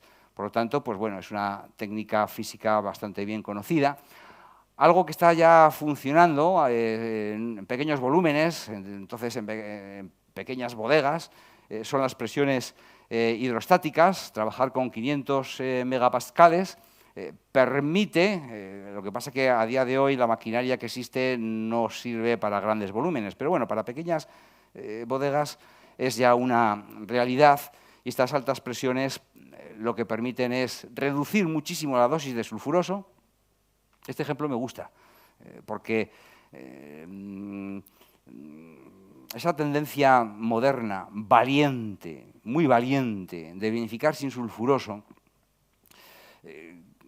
crea situaciones difíciles y de alto riesgo, pero no obstante hay que tomarlas. Bueno, pues aquí vemos cómo la tecnología te puede permitir ese salto, pero con red, que te permita pues, bajar el sulfuroso de forma muy significativa, porque el embotellado en esta fase se puede garantizar mediante las altas presiones hidrostáticas. Porque claro, 500 megapascales es que no hay Brettanomyces que lo soporte, pero es que tampoco levadura ni tampoco bacterias, es que se lo carga todo, ¿no? El 99,9% de los microorganismos, solamente los esporulados y en el caso del vino, en vinificación, estamos hablando del 0,01, o sea que casi inexistente, pues se puede garantizar efectivamente el salto con red al vacío. Otros tratamientos físico-químicos son la flash pasteurización, la moderna, ¿no? Que ahora pues, llamamos la flash detent. Es otro tratamiento bastante potente. Yo diría que en Burdeos el 80% de todo lo que no son Gran Cru lo están utilizando. Bueno, en Rioja pues, está prohibido, entonces no se puede utilizar. Pero es una técnica a considerar porque con el flash detent o la técnica de subir rápidamente la temperatura y bajarla tan rápidamente que el vino ni se entera, solamente los microorganismos los dejas completamente noqueados, pues es una técnica que te permite embotellar también con microfiltraciones muy poco severas, algo que ya también está funcionando y en gran volumen, ¿eh? Esto ya sí que podemos hablar de gran volumen sin ningún tipo de complejo.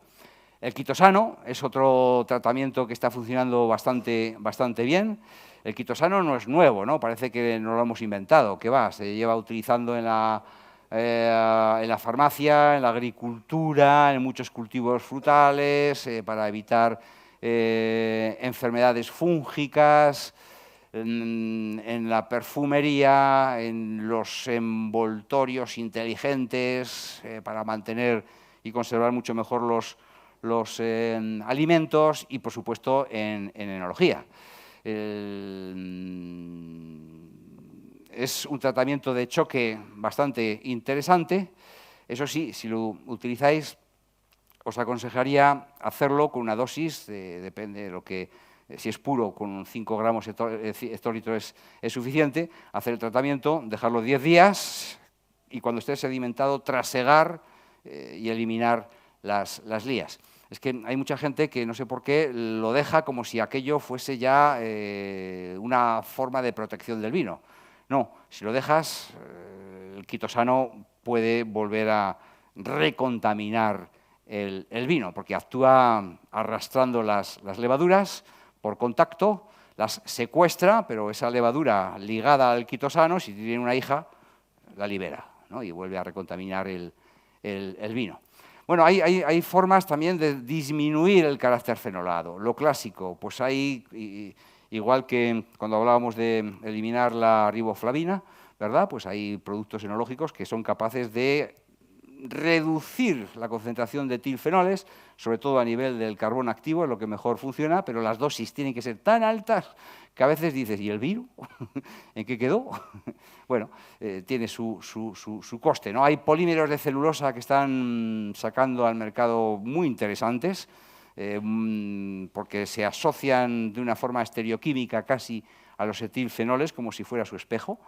Pero bueno, todavía siguen siendo muy caras y todavía no tienen una comercialización muy fácil por el precio. Y lo que sí está funcionando bastante es la nanofiltración. La nanofiltración y el tratamiento del elemento filtrado, que tiene solamente agua, un poquito de etanol, un poquito de acetaldehído y sobre todo los etilfenoles. Y lo que vemos aquí es cómo funciona, ¿no?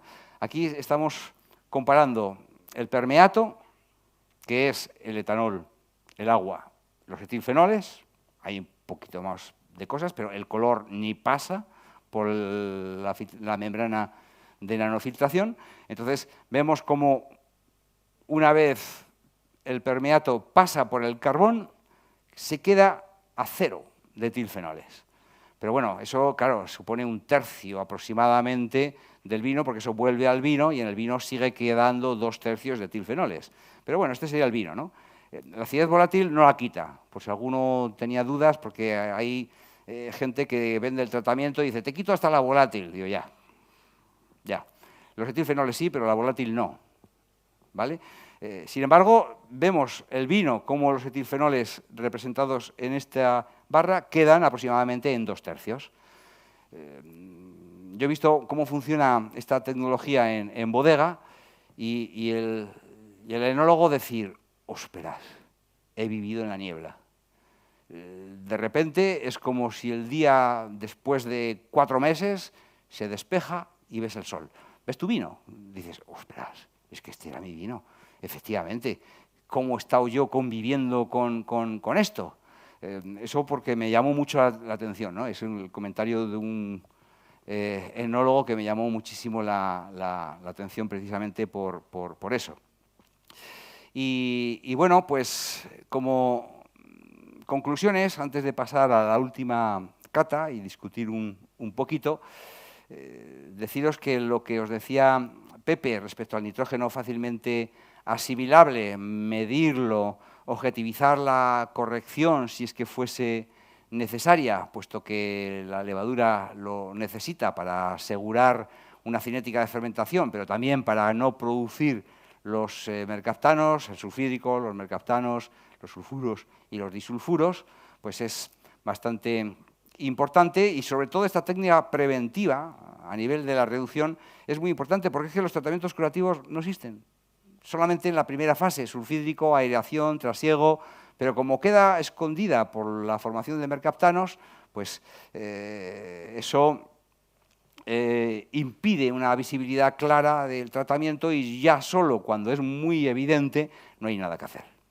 Por lo tanto, en el problema de compuestos azufrados, la prevención es no solamente la mejor solución, sino casi lo único que se puede hacer.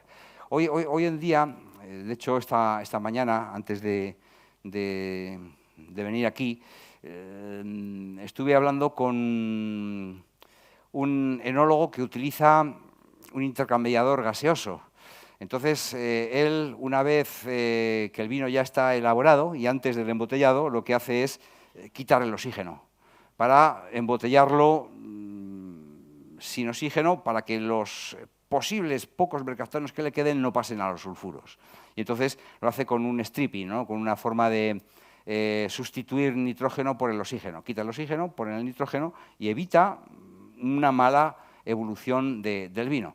Volvemos a lo mismo. Hay tecnología a día de hoy que nos puede permitir mirar a los vinos con el retrovisor, sin miedo. O sea, cómo la tecnología es capaz de salvaguardar la tradición, porque nos gusta vender los vinos de antes, ¿verdad?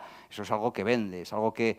sí, pero es difícil vender tradición sin tecnología. Yo creo que a día de hoy la tecnología está precisamente para favorecer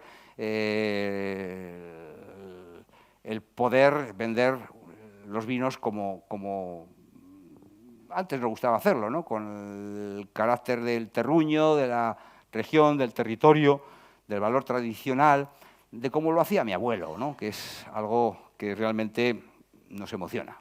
Al principio decíamos que nos gustaba vender emoción, pues bueno, parte de esa emoción está en esa tradición que la tecnología nos puede permitir presumir de ella. Entrando en el tema de Brettanomyces, bueno, si los vinos no han sufrido un problema de Brettanomyces, indudablemente se van a defender muchísimo mejor porque no vamos a necesitar tratamientos que puedan alterar los equilibrios, así que los vinos suelen ser bastante más longevos y se defienden muchísimo mejor en todo su tránsito comercial, transporte, por supuesto, y a nivel de comercialización, porque cualquier tratamiento es erosivo y va a mutilar el vino y sus capacidades de envejecimiento.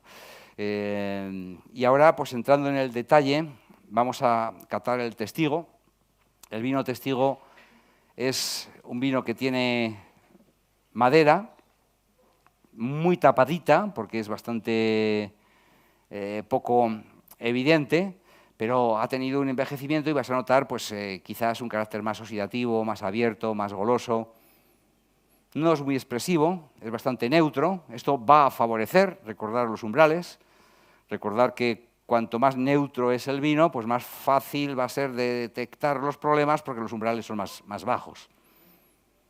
Es más especiado que el caso anterior, más cacao, poquito de especia.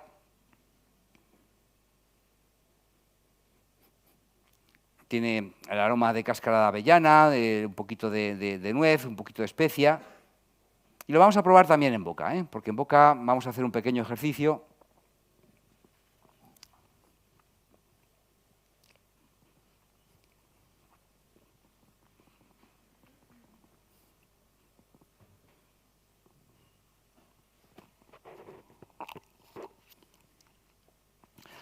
Vemos que la acidez es menor que en el Testigo y la tanicidad ocupa más longitud en boca. Se hace presente antes, ¿verdad?, que con el anterior. Tiene un tanino más presente, la rugosidad es mayor y, de nuevo, pues el cacao, los aromas especiados que tenemos en retronasal. No es muy persistente, pero bueno, lo justo como para que la línea de flotación sea fácil torpedearlo. Vamos a verlo.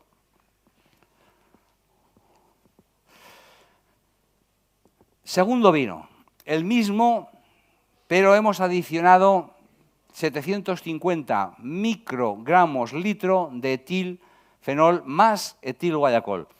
Pero sí, en esa situación donde el etilfenol es bastante mayor que el etilguayacol. Tipo Listán Negro, tipo Tempranillo, tipo muchas variedades de las que más conocemos nosotros aquí en España. Bueno, vamos a probarlo.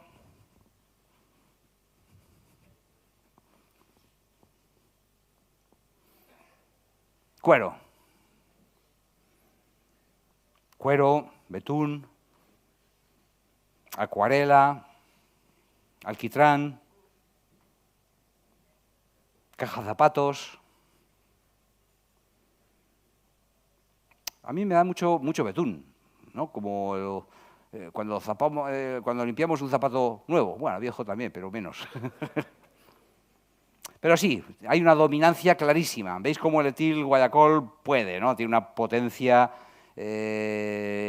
para alterar el vino donde no hay ni fruta, ni nuez, ni la pimienta negra, ni el carácter un poquito sobremaduro que tiene el Testigo, nada. Aquí es cuero.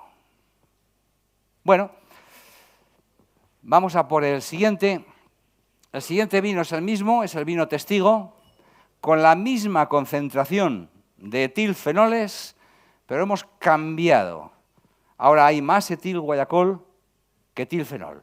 Vamos a intentar imaginarnos lo que ocurriría en una variedad tipo Garnacha, tipo Cabernet Sauvignon, tipo Monastrell. si cogemos la copa número 3,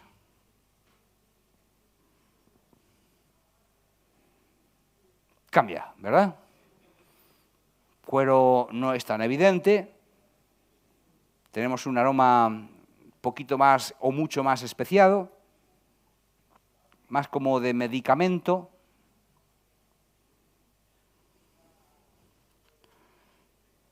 Más como bergamota, ciertos aromas balsámicos, mentolados. Y yo llego rápidamente, porque he sufrido mucho, amigos, con la anestesia del dentista. Tiene ese recuerdo, ¿no?, como de anestesia.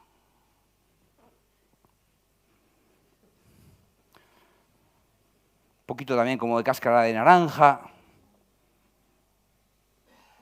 Pero es muy diferente, ¿verdad? Parece mentira. Por eso el carácter varietal de Brettanomyces cambia tanto, dependiendo de cuál es la matriz y sobre todo pues, a nivel de los derivados fenólicos, los ácidos fenólicos, que son los que con la vinil reductasa se transforman en los vinil fenoles, dependiendo de si es cafeico, si es ferúlico, que son los ácidos fenólicos precursores de estos compuestos cuando aparece Brettanomyces. ¿Vale? Bueno, esto se puede complicar un poquito más y lo que vamos a hacer ahora es coger el testigo y ponerlo justo por debajo, muy cerca del umbral de detección, sumando etilfenol y etilguayacol. Y vamos a ver qué es lo que ocurre. Sería la copa número 4. Las concentraciones las tenéis justo debajo de la copa. Pues fijaros qué curioso. Se sigue notando los aromas de cuero.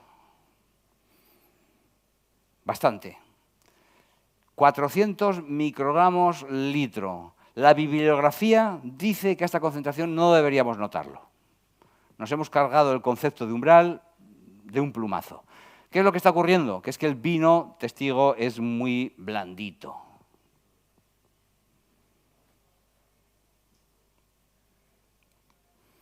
Por lo tanto, con poco etilfenol, o sea, con poquita población de Brettanomyces, este vino nos lo hubiéramos cargado muy fácilmente y hubiera causado pues, severas alteraciones, porque perdemos la varietalidad, perdemos la fruta, perdemos ese carácter muy tímido que tenía de madera, y claro, pues evidentemente nos lo hemos cargado a concentraciones muy bajas.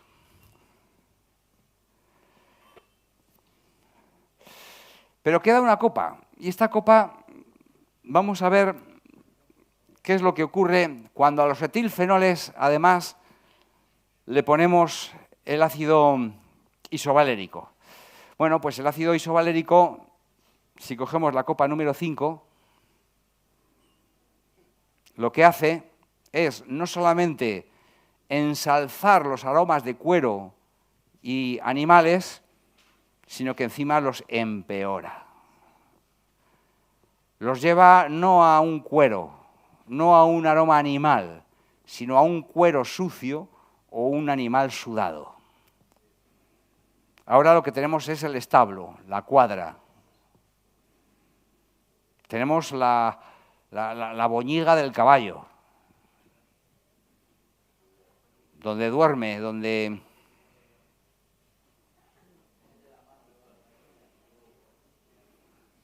¿Vale?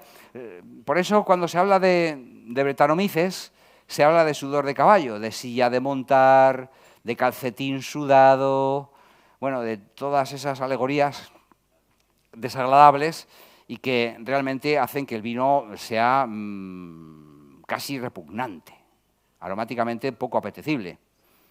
¿Vale? ¿De dónde viene el isovalérico?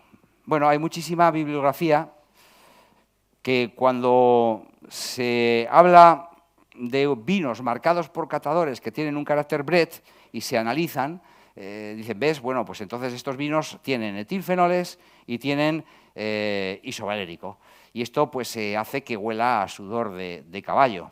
Entonces, claro, aquí Brettanomyces se ha llevado la culpa absolutamente de todo. Pero, como dice el refrán,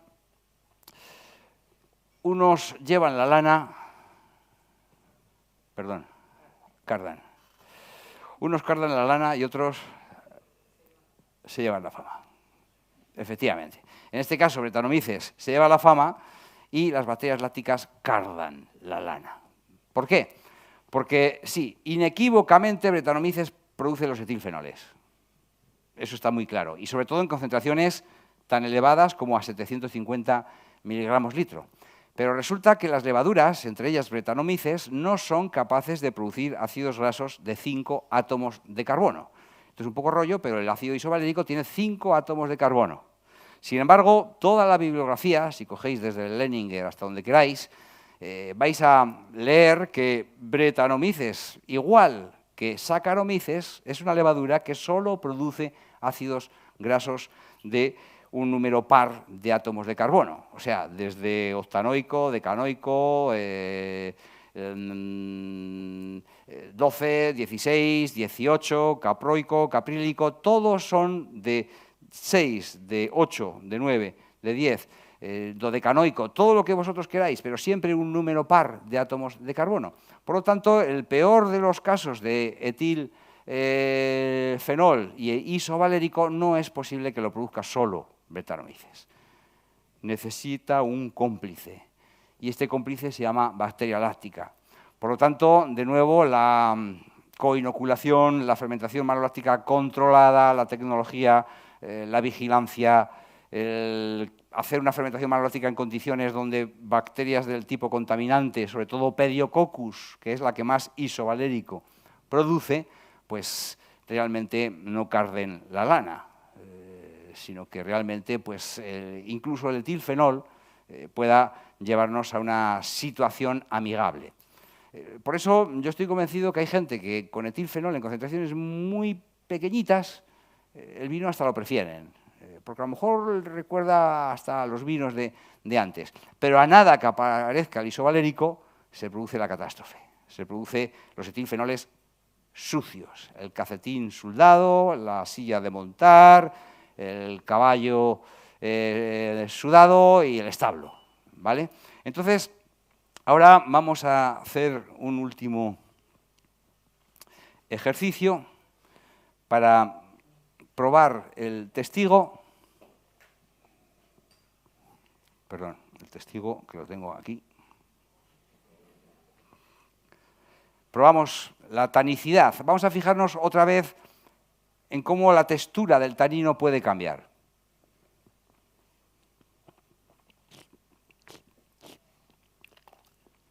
Vino no muy concentrado, pero que evidentemente el tanino surge antes del paladar medio, termina con un poquito de amargor, una presencia equilibrada. Y ahora vamos a catar la copa número 4, que solo tiene los etilfenoles.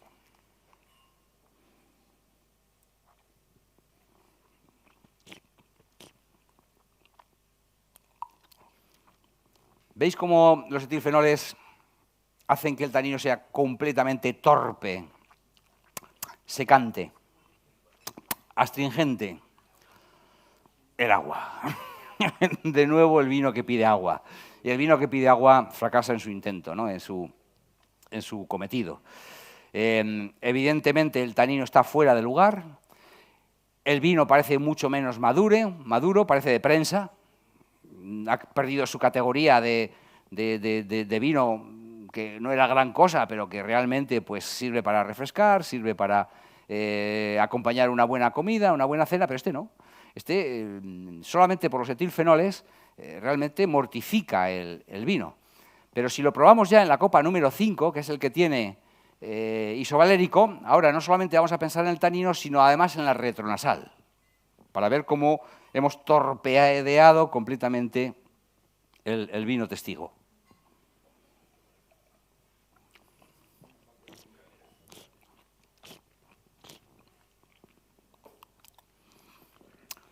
Veis como el tanino sigue siendo igual de torpe, pero encima de la retronasal sale un carácter láctico, como de suero, de yogur.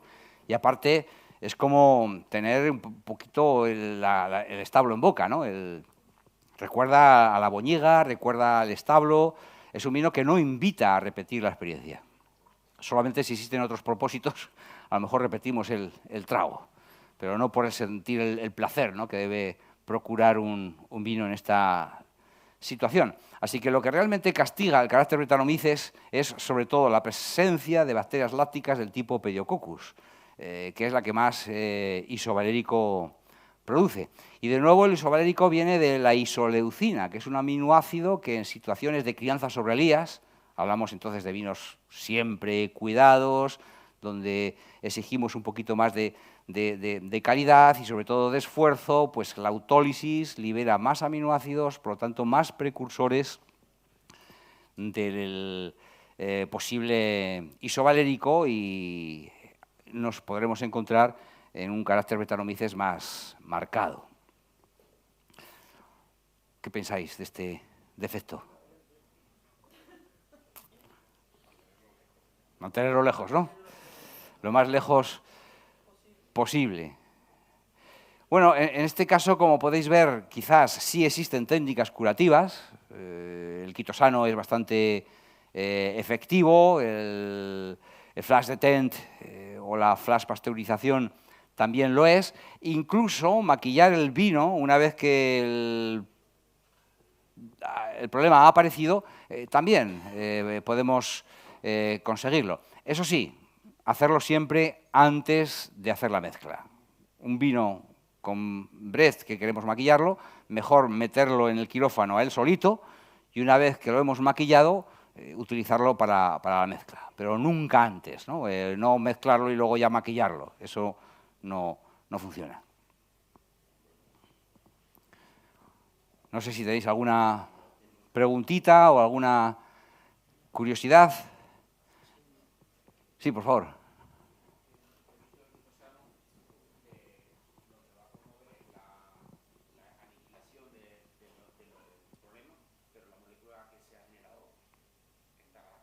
Claro. Sí, efectivamente. Yo he visto productos comerciales que dicen que, aparte de matar, quitan el aroma. No, eso es imposible. Quitar el aroma tiene que ser con una clarificación, sobre todo con una mezcla de carbón y PVPP, carbón a dosis elevadas, con lo cual vas a descarnar tanto el color como el aroma general de un vino, pero el carbón no es selectivo. Que ha tocado, sí. También he visto productos que en base a carbón dice, es un carbón especial que solo quita los etilfenoles. Ya. No, carbón es carbón y se acabó.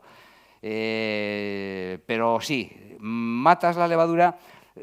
Por eso... Claro.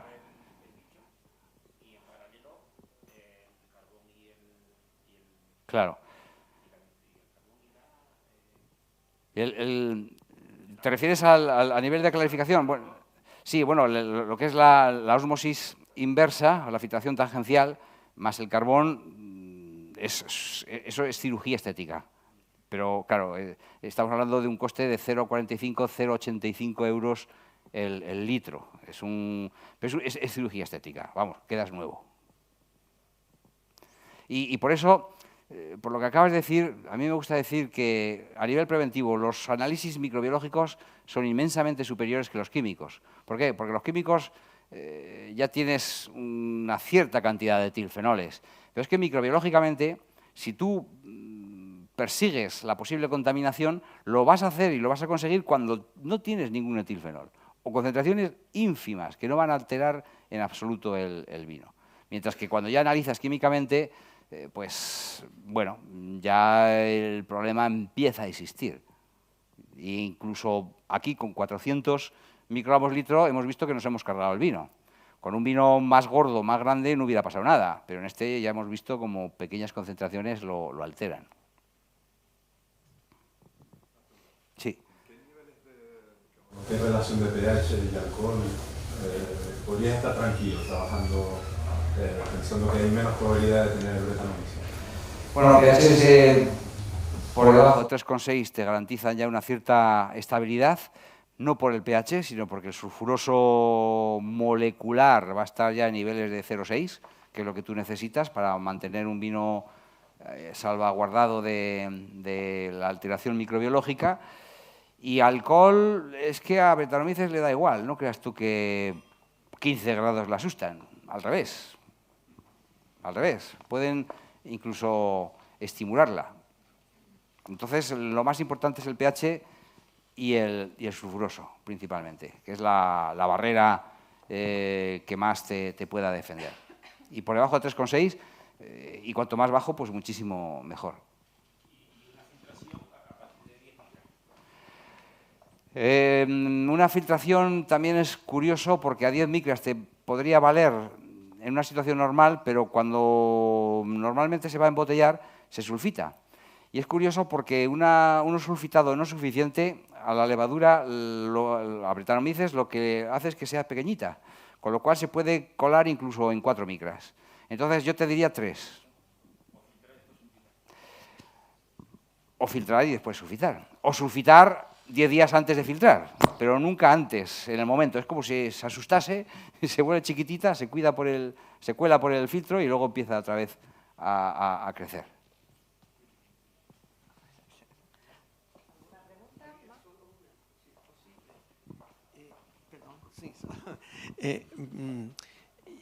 Habitualmente, este defecto, cuando están vinos embotellados, suelen ser vinos de crianza o reserva.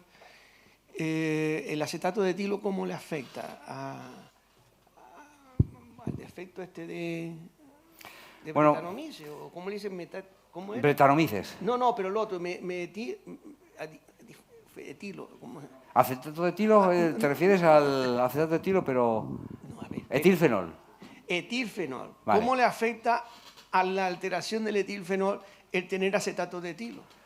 Porque suelen tenerlo, son aromas terciarios. O sea, Sí, lo que pasa es que el acetato de etilo no es producido por Brettanomyces. no, sí, ya lo sé. Lo que pasa es que puede haber una concomitancia entre vinos que tengan muchos problemas. Entonces, vinos desprotegidos pueden tener más de un problema, no solamente etilfenol.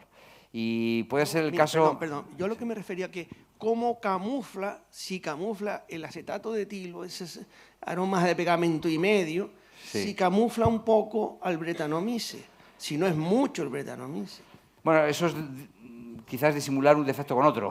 Sí, efectivamente. Entonces, Pero es que es lo que suele ocurrir. claro, sí, porque... En vinos no que son de gran premium, pero la gama Claro. básica, yo lo veo mucho eso.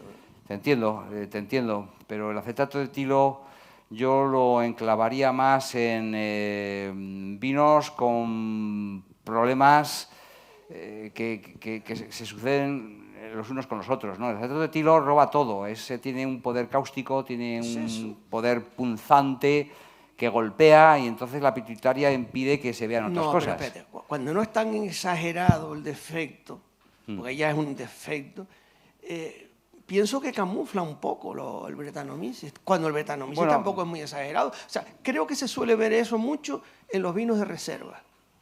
Sí, pero vinos de reserva malos. O sea, que Bueno, han nacido... claro, te lo dije, gama baja. Sí, bueno, más que gama baja, yo diría acetato... Yo el acetato de etilo no lo tengo relacionado con vinos de baja gama o de gama básica, al revés. Es bastante curioso porque los vinos más baratos, los vinos, vamos a decir incluso de granel, se les mira más químicamente y se les exige mucho más que a los vinos, vamos a decir, de alta gama.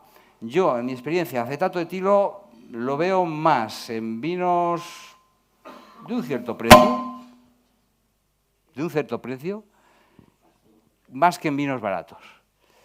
Y el acetato de etilo lo que pasa es que golpea tanto la pituitaria que no te deja ver otros defectos. Pero es que tampoco te deja ver la madera, por ejemplo, te tapa muchas cosas. Pero vamos, yo en acetato de etilo pienso más en vinos que ciertamente a lo mejor están poco cuidados y que microbiológicamente han sufrido alteraciones más que a una relación directa con Brettanomyces. Brettanomyces no produce acetato de etilo. Pero si hay acetato de etilo, entiendo lo que me quieres decir.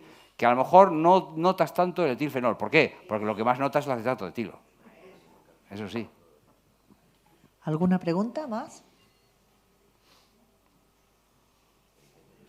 Bueno, Antonio, muchísimas gracias. Ha sido estupenda, vamos, y muy ilustrativa la charla. Así que, bueno, darte las gracias. Y sí, seguramente vendrán más veces. Lo has entendido.